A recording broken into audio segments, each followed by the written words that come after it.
word? What's the word?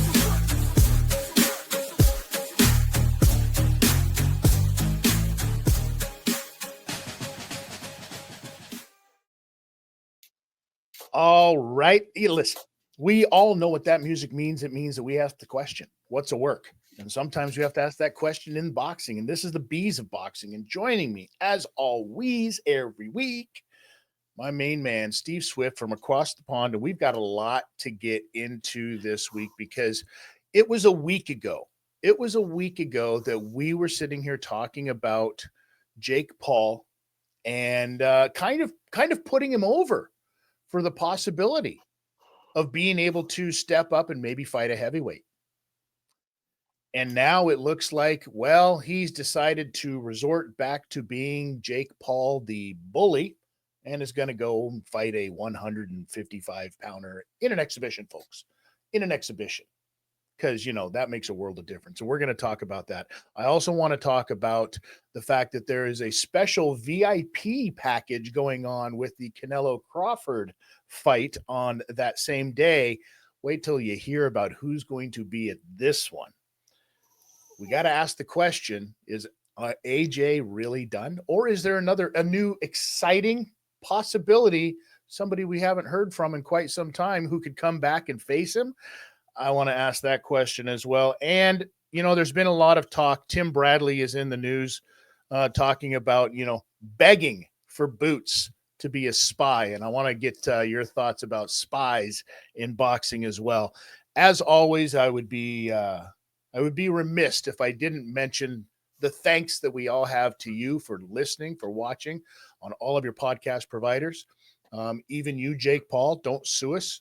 You might second guess it after this week. And let's see, is there anybody else that we're forgetting? No, anybody? Steve? Okay, how you doing then, buddy? I'm all right. My back's cleared up. All right. It's a non-work day here. We have a non-work Monday. All right. It's called a bank holiday here because the banks don't open. Oh yes, one of those. I love those. Where the normal people still have to work. But we don't. We don't have to work. I had the day off. I sorted out my closet, and I mean, really, my wardrobe is so full that my new clothing cannot be put in the wardrobe. So it's important to throw some of those old clothings away. And what it made me think is, I'm a fat for start because I can't get into anything. I thought, oh, beautiful clothes that I can't now button up, all of that. Yes. Yeah, I went through one of those phases not too long ago where I was like, I haven't worn this in so long. And you have some of those things in your closet like every girl does, where it's like, oh, I'm going to shrink down back into this. And it never happens. It never happens. In fact, you go to try it on again and you're like, this thing shrunk a second time. Yeah, it's abysmal. And here's my question for you, though, Steve. How many pairs of shoes, not the closet, how many pairs of shoes do you have kicking around, my friend? Well, let me just, I'll answer that in a minute. The first thing is that for me to get into some of those clothings, I would have to cut weight similar to the way that Chris Eubank Jr. will be cutting weight. And pairs of shoes, I've got to have 40 at least. You're one of those, huh? I'm the Imelda Marcos of the boxing world. Well, listen, I am the exact opposite. I have to be forced to go get shoes because I am a 6'4", 300-pound guy. Like, I'm a little heavy on my feet, so I have to get proper shoes.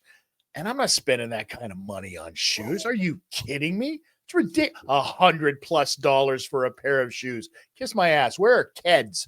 Give me some tracks from when I was a kid. You know what I mean? I grew up wearing Chuck high tops ever since I was a little wee one. So that's fine. I know there's zero comfort and, they're not good for your feet, but I'll do that. I'm fine with it. Now, first question, because we have such a busy show here this week, Steve, I want to ask you about what do we want to get in? Did you hear the news? Let's get into that one first, because this is a nice, easy one. This is a nice, easy news story. So on the same day that Canelo and Crawford, are fighting, they have released a VIP package that you can get, Allegiant Stadium, All right. Starting at like $950 or something like that. But included in this VIP package, there's going to be a meet and greet with Deontay Wilder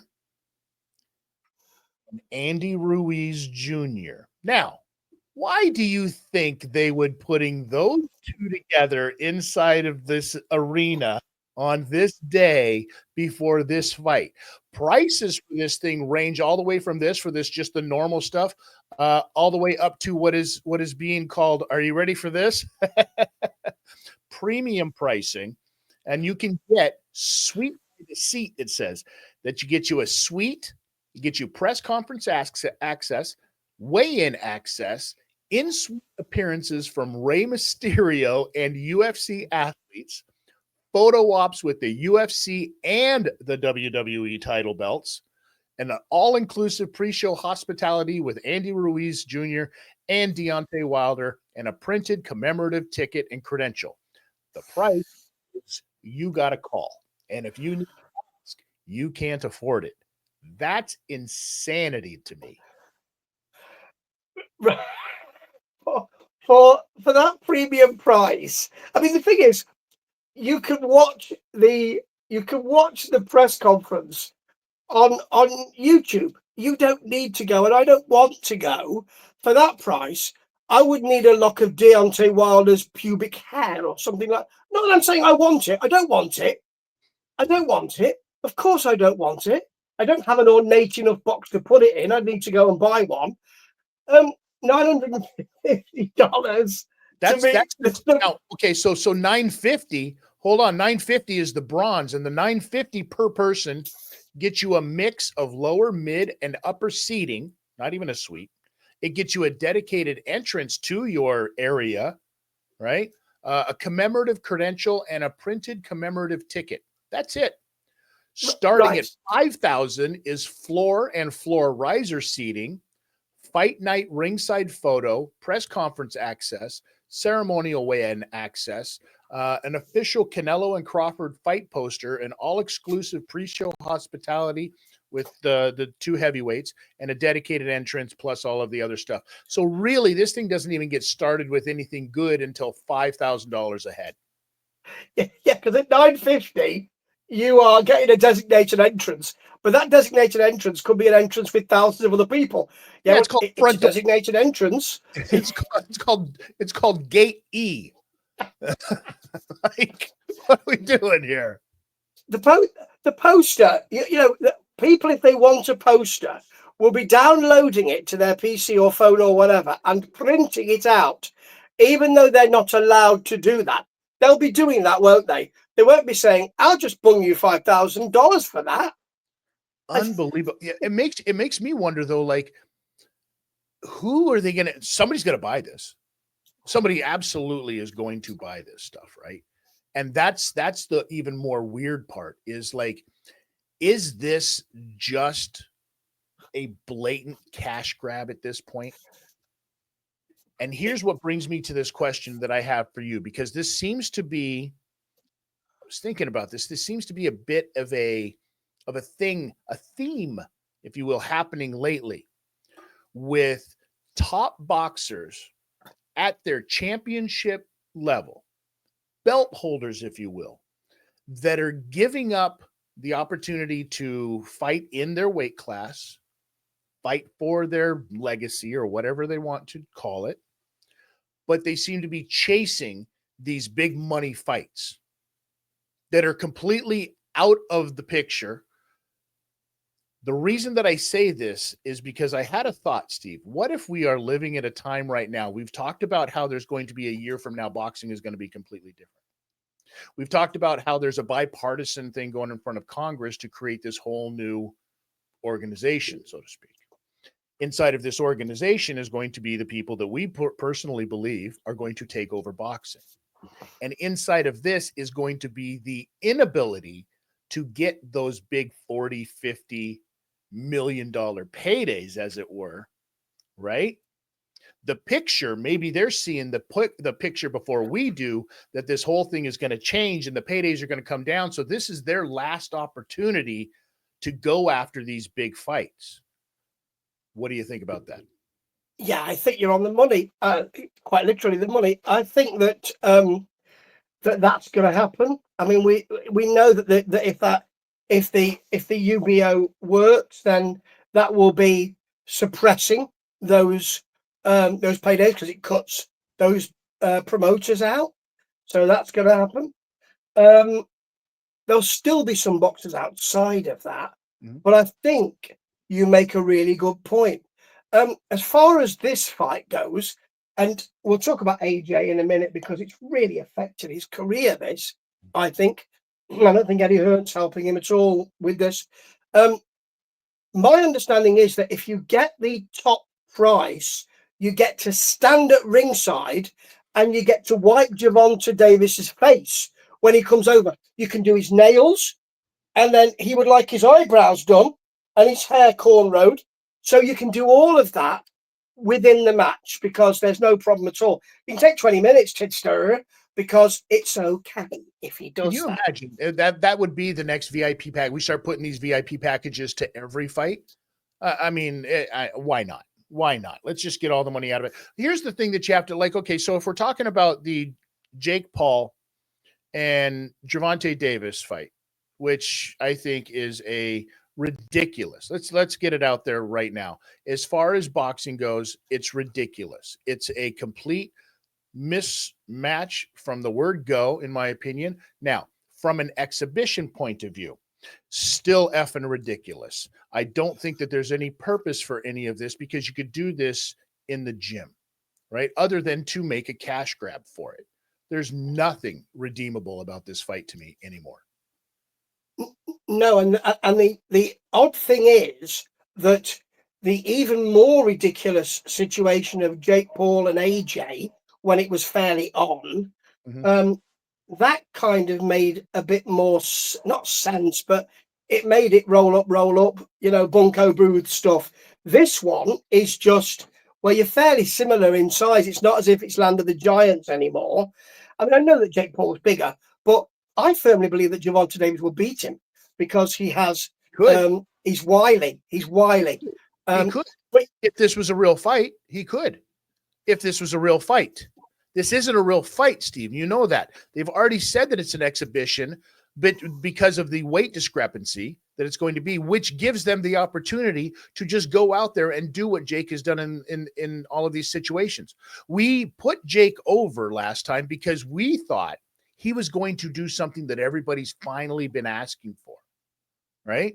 Everybody's finally going to get. He's going to step in there against a boxer of reputable size, stature, and notoriety, and we're going to see a fight out of Jake Paul.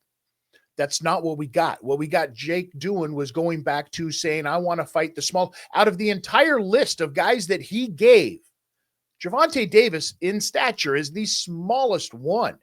And that's the one he ended up with, a 155-pound fighter. Now, Gervonta Davis is not going to have to cut an ounce of weight going into this. So he's probably going to weigh in, I don't know, at the most 170 pounds. Because, if he decides to come back to fighting after that, he's going to have to cut weight. So you don't want to get too big. But there's the other question. Does he want to come back to fighting after this? Because he's probably going to make somewhere between 30 and 40 million is what they're estimating for this fight. Is he going to come back to fight Lamont Roach for 7 million? Not a chance. No, and Eddie Hearn made that comment and he said, quite right, you're going to get 30 or 40 million for a fight. Right. Why bother with 7 or 8? Plus, it just allows him to segue away from Lamont Roach, who I believe, has his ticket. And I believe that he wouldn't have won that fight. And Lamont Roach won't be there by the time he comes back because, his management have said, we're not waiting around. Right. There's lots of other fights for us, and there are. I don't think that Gervonta Davis is interested in competitive boxing anymore. I think we saw that when his knee touched the canvas. We saw that. He's not interested. If somebody gives him a hard time, then that's it. It don't necessarily need to be there. I feel the same way about Devin Haney, as you know. And I think that this really says, well, I'm no longer a competitive boxer. I'll be an exhibition boxer now because there's loads of money in it. Mhm. And what you could do is you could have those exhibition bouts on those UBO cards, couldn't you? Whatever the UBO is and whatever cards there are, you could have a couple of those, couldn't you?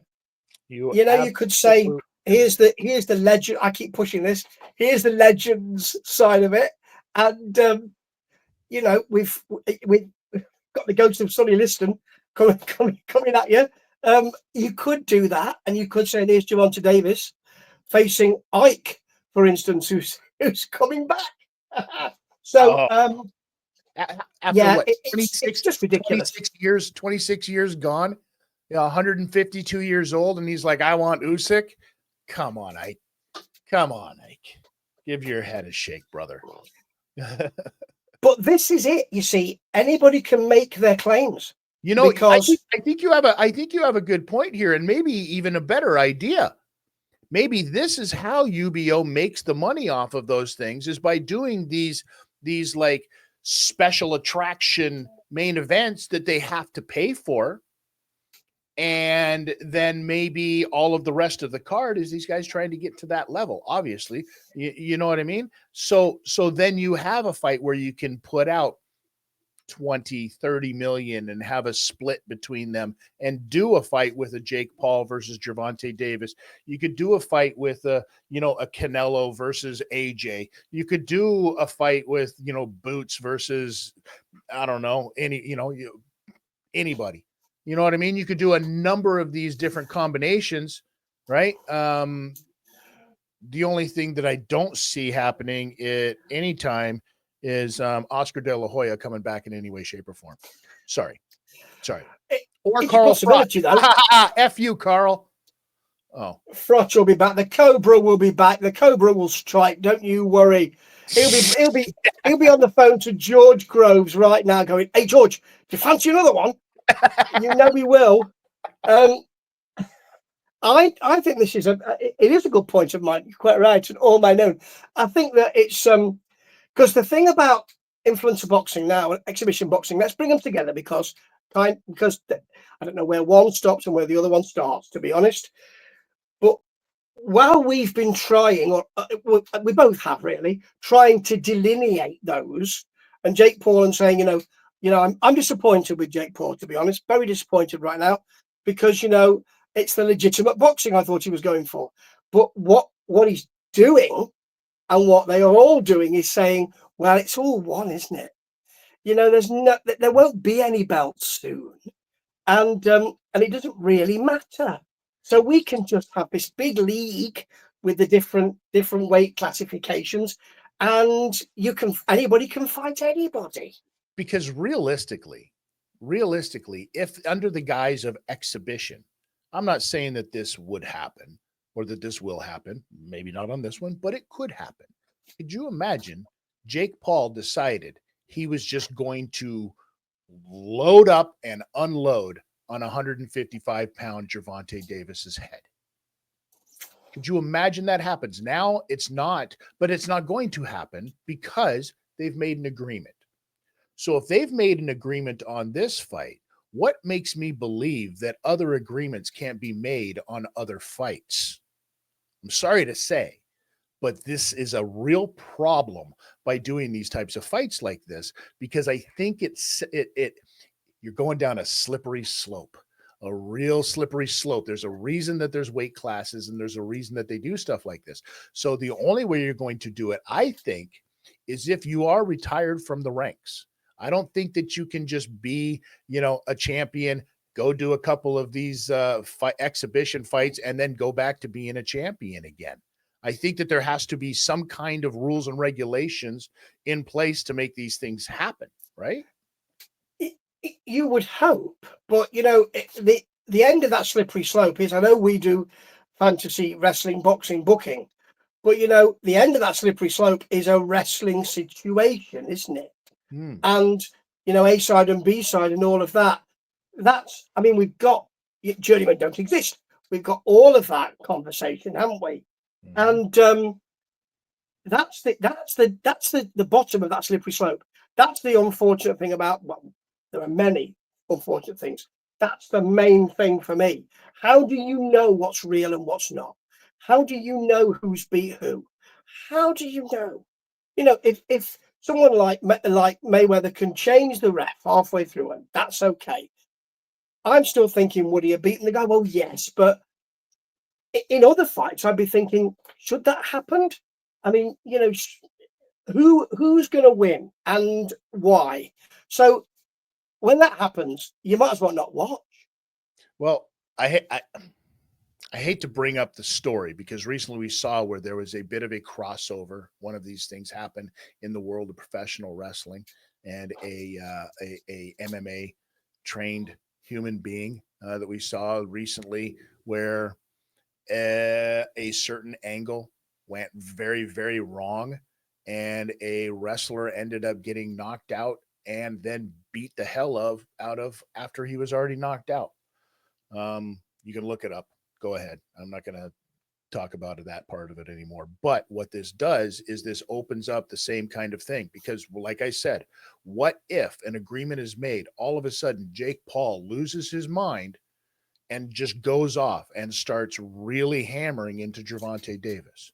What if that happens in another world? Like you are talking about stuff where if you go into this as an exhibition, and it's nothing more than that, as an agreement, it's the same thing as going into a professional wrestling match, in my opinion, because what you're doing is you're giving up your ability, to defend yourself for the sake of the show. And for the sake of the show, that's why it's an exhibition. But all it takes is one of these guys. Could you imagine? All it's going to take is for Gervonta Davis to hit Jake Paul in a way that pisses him off. And then he's going to want to get a receipt. And that receipt could be very dangerous in this situation. So that's why I don't like seeing these types of fights. We were all ready to praise Jake to hell because he was going to fight in a legitimate fight against a legitimate champion in a legitimate atmosphere. And now he's going to do this. And this is more ridiculous than his last outing. Yes, I agree. And it's such a shame because I thought we might be looking at, I mean, I take your point about the AJ fight, but even then I was thinking, oh, come on, I'll take that. But, you could go for a belt here. Do you not care about that? Well, maybe not. I don't know, but it doesn't appear so. Or maybe he wants the whole thing. And you know what this reminds me of? All of this cross-collateralizing and all that. It reminds me, and bear in mind UFC are so huge and, in a way, bigger than boxing. In some ways, it reminds me of the beginning of mixed martial arts when, well, let's see if a kickboxer can fight a boxer. Let's just see if those two can get together, banned in 150,000 states or whatever, because no rules. It reminds me of that. And it's kind of a full circle thing. I don't know if we're going to go for that so that boxing gets more and more diluted until somebody in a UFC way steps in and says, let's forget about all this. Let's just have the UFC with a bit of boxing in it. That is a wild karmatic moment on all accounts too, because if you think about the trash talking that boxing did towards MMA when MMA first emerged on the scene, right? And what, it's human cockfighting, and this isn't like boxing at all. And we are a science. We are a smooth science. Right. At the end of the day, it's a fist fight. Thank you, ladies and gentlemen. But everybody was all one side or the other. And now, if you think about it, the largest MMA company, that company that started all of that in mainstream, is going to venture over and change their world. This is the biggest flex that MMA and the UFC could ever do. Shit talk me, will you? All right. I'm going to play such a long con that I'm not only going to enter into your world, I'm going to completely change it. What you thought you knew is going to go away. And we have called it. Yeah. Let's just make that clear. I've seen nobody else calling this. We are the ones who have called it. I would be shocked if it went down that way exactly, but you never know. And And with the UBO, we don't know yet, but if it is those gentlemen that we mentioned before, and Dana White's one of those people, then we'd have to see how that works out. But I would be shocked again if there wasn't some form of MMA within that UBO. So they're not going to just stick to boxing, are they? They're not going to say, I mean, His Excellency might be talking about the purity of boxing, but actually, to make the money, you'd need some MMA in there as well, wouldn't you? So you're going to have probably cards with all sorts on, including the Legends division, and it's all going to be one. So we called it. It's going to happen. Maybe. I mean, but this. Okay, so now back to the seriousness end of it, though. Is where does this leave AJ?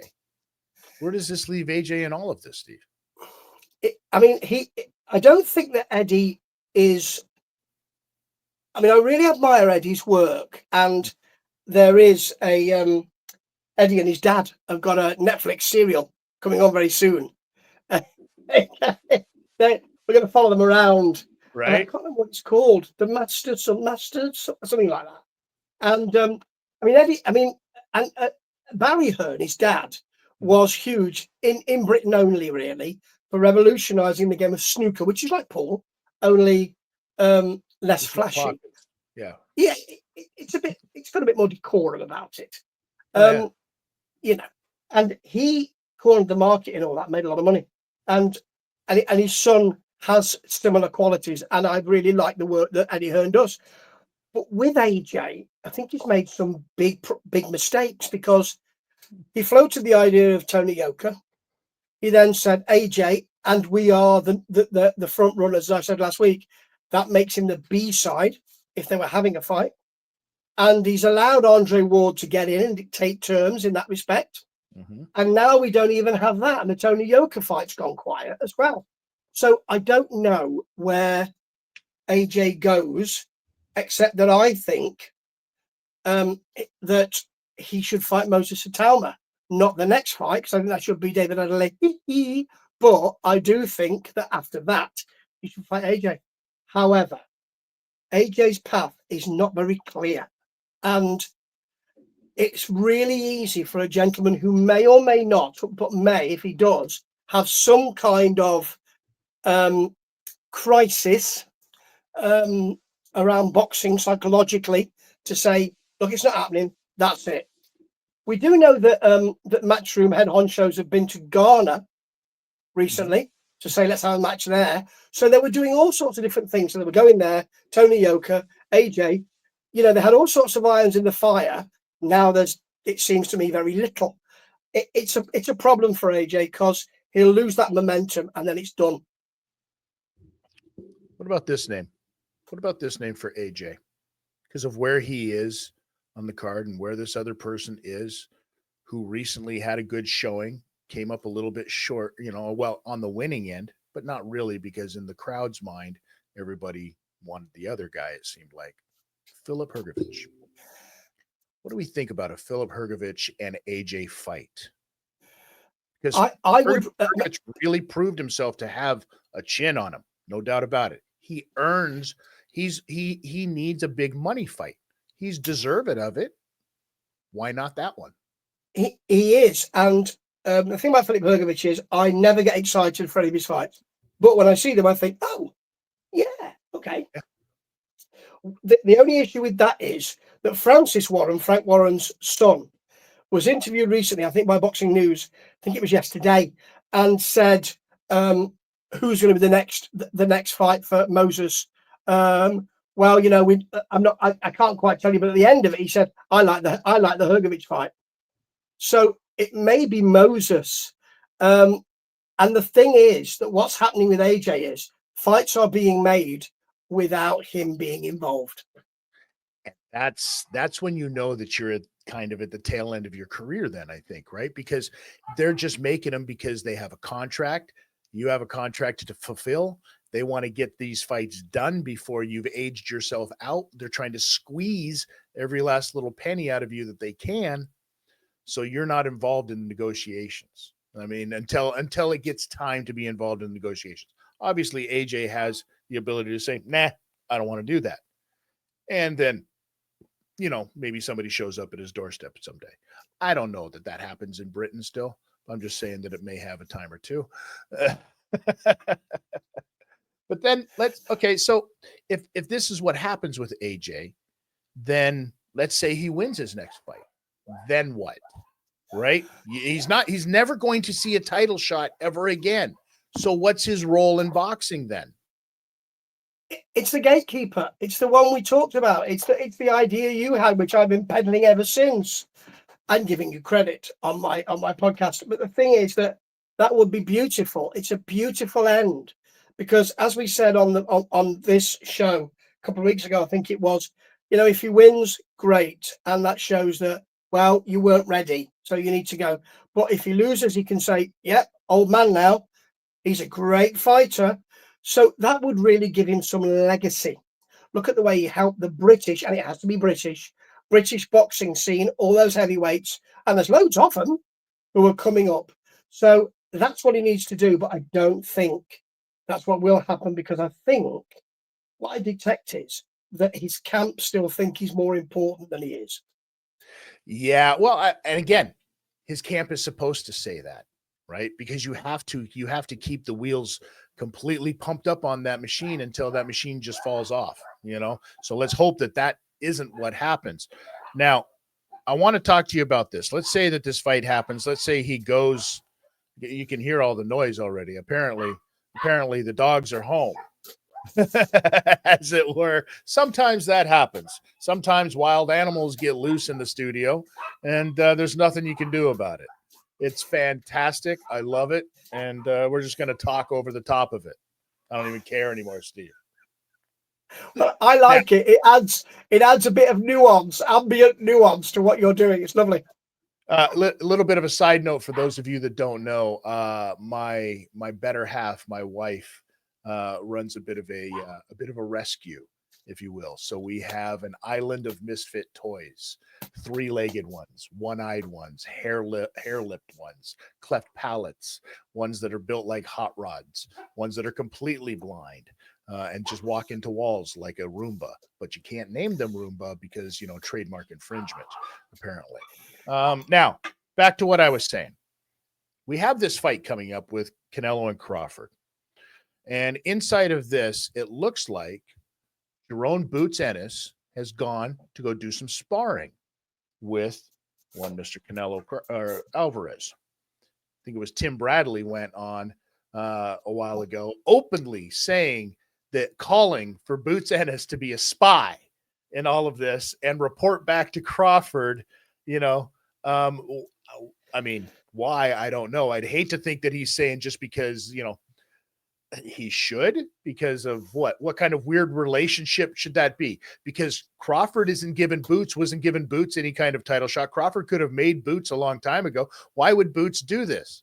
Why are you saying this, Tim Bradley? What, because they're both of the same color? You think that this should happen? Because he's openly said that this is war. And in war, you need to do stuff like this. What are you talking about?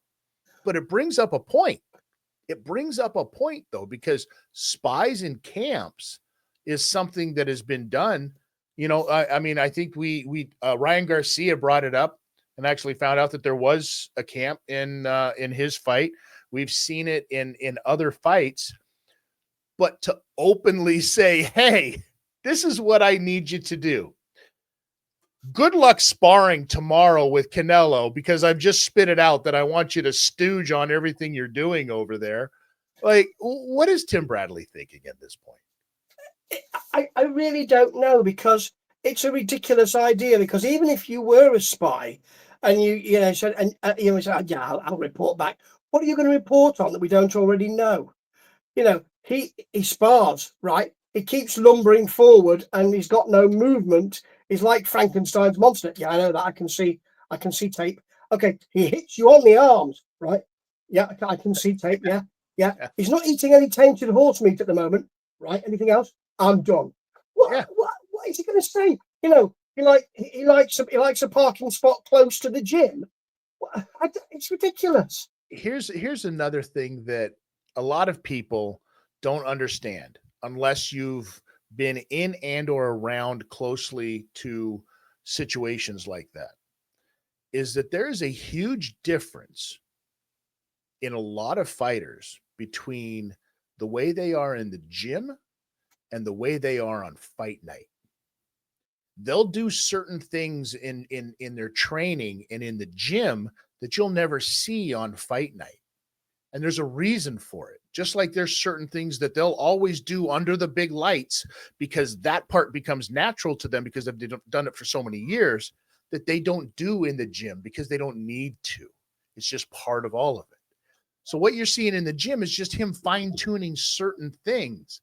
You're not necessarily seeing a game plan. What's the game plan, ladies and gentlemen? Hit him and don't get hit. That's been the game plan since day one, since fights still had 127,000 rounds to them. I mean, it didn't work out so well, and I mean, maybe that's why they had to have so many rounds, but nonetheless, here we are. You're not going to get any kind of crazy information at the end of the day, and even if you did, even if you got that information, you said, oh, he was spying on me the whole time, and you got beat because of it? No, you got beat because you got punched in the mouth. Or in Ryan Garcia's case, in the liver. Oh, yes. But you know also why certain fighters are brought in to spar. So, I'm going to bring you in because you're fast. I'm going to bring you in because you work the body well, for instance. I'm going to bring you in because you're purely a headhunter who likes to go for an uppercut. So we all know why those people are being brought in. So what can you say? Yeah, he brought me in because I'm fast. I know you're fast. Is there anything else? Yeah, he doesn't flush after he goes for number 2. Or if he does, he leaves a coating on the back of the bowl. Yeah. What? I'm not saying he does. No, I'm not saying you do. You're probably clean in that area. But I mean, what's it? I don't understand it. He usually likes meatball Mondays, but he's not been doing that while he's been in camp, funnily enough. I think this is more of a psychological thing than that even. If I'm Canelo's camp and I bring in Boots, it's because I think Boots is the closest to a Crawford. And if I'm Crawford's camp and I see this, and then all of a sudden, all of the other back stuff comes out again about how, Crawford's been ducking Boots this kind of time, right? So what that says is that Canelo thinks Boots is good enough to beat Crawford. So I'm going to spar with Boots because that's going to make beating Crawford that much easier. Then Crawford's got it in his head where he's like, oh, he's got Boots over there. And maybe I do feel this is why I didn't give Boots the shot before. Like there's a lot more psychological to just seeing the picture between your next opponent and that one that everybody compares you with, right? The next you, so to speak, knocking at your door when you're a 38-year-old Terence Crawford. Yeah, well, I think I mentioned yesterday in my podcast that because he's lost the WBO belt and he'll have to relinquish WBA, and why would you be bothered by that? Because he's coming up in weight. He's got nothing to lose here. What he's saying to us is, you want a ducking fight, so I have given you the fucking fight, and I've gone up 2 weight classes to do it. Okay, I went up, and we never know what's going to happen. My movements had gone. I wasn't the snapping my punches had gone, and he beat me up royally. Now, I don't think that will happen, but it might happen. And then he can turn around and say, okay, didn't happen. I'm going to go down 1 because I don't want to make that weight anymore. I'm going to go down 1. So why would he care? Why would he care? He's got it opens up. It kind of sets. It says that's it. It's like when bands do a self-titled album. It's usually because something's ended and I'm moving on to something else. And that's exactly what this is. It's a palate cleanser, and it's a door opener on all sorts of things. So if he wins, fantastic. He can then say, look, I choose this weight. If he loses, he can say, came up 2 weight classes. What do you expect? I think it's going to be great for him. I don't think he does go back. I don't think he goes back down 1 weight class. I don't think he goes back down 2 weight classes. He's not going to be able to go back down 2 weight classes, nor should he be allowed to go back down 2 weight classes at his age. I think what ends up happening in this situation, Steve, is that he ends up retiring after this match. And because it's going to take him a minute to go back down even one weight class once you get up to that point, and with the age that he is. Well, if he does that, you're going to be looking at what his next fight is going to be at a minimum age 40, unless he fights another 168 pounder, right? So at 40 years old, well, then he's out of the game. He's out of the game as far as that goes. But you know where he's wanted? You know where he's wanted. That WBO Legends division. And now all of a sudden at 41, 40 years old, you've got a Terrence Crawford in there. This stuff writes itself, Steve. You've nailed this one. Absolutely, you have. I believe so. And I think I believe so. Charles Dickens couldn't have put it better. It was the best of times. No, it was the worst of times. It was the worst of times. That's what it will be. And the thing is that you're quite right. He's done it all. So he doesn't need to worry. Doesn't need to worry. If he wins, done. If he loses, I tried, done. You're right. A whole new vista, a whole new world opens up for him. And what a singing voice! And he's in the Legends division. Because what do you think happens? How much do you think Jake would pay to fight a 40-year-old Terrence Crawford? Come on now, right? Is Jake going to be that guy that just starts, is he the dismantler? Is he the usurper? Is he the one who's out here to destruct and destroy that level of competition that we all see right before he goes back and sits at the table with the UBO and Dana White and His Excellency? Is this what we're seeing? Are we seeing the creation of the Legion of Doom happen before our eyes right now? Can I suggest that he calls himself the Legacy Collector? So, got your legacy, beat you. Got your legacy, beat you. I've got the legacies now. I'm Terrence Crawford now. It wouldn't surprise me. You give him a ready-made opportunity to say, look at these 10 guys we've got up and down in weight. I'll face them all. Yeah. All of them. That's money. It's huge money. And if you make it so that that's the only place that, as a quote legend, that's the only place where you can make this money before you go, absolutely it's going to happen. I'm telling you, traditional promoters as we know them, are shaking in their boots. No pun intended, Mr. Ennis. That's done. Promotion. Yeah. I mean, you're right that you're scrabbling for the final big money stuff. Yeah. And Ben Shalom's okay because he's got the BBC, which is kind of separate from all that, which is why it's good to make those. It's good to say, I'll just hitch my cart to a particular TV station. But traditional promoting, you're right. That I think it's the arse end of all of that. They're trying to get the big money moves in before the UBO becomes the main event. Yeah, the same way that the UFC is to MMA, right? The same way that at one time the IBF was to boxing, and now the WBC just seems to be, the green belt. That's it. Yeah, everybody with a green belt. Yay. But this is where we're at, Steve, right? And I mean, at what point as a fighter do you get sick and tired of having to hold 7 belts after a fight? Screw that. Can we just get other people to hold them for me, or just like put a picture of all of them behind me as a mural? Like, can we just green screen them in later or something? No, you see, money is not as heavy. So, let's get rid of those belts. And would you like greenbacks instead? Yes, in fact, you don't even need to give me those.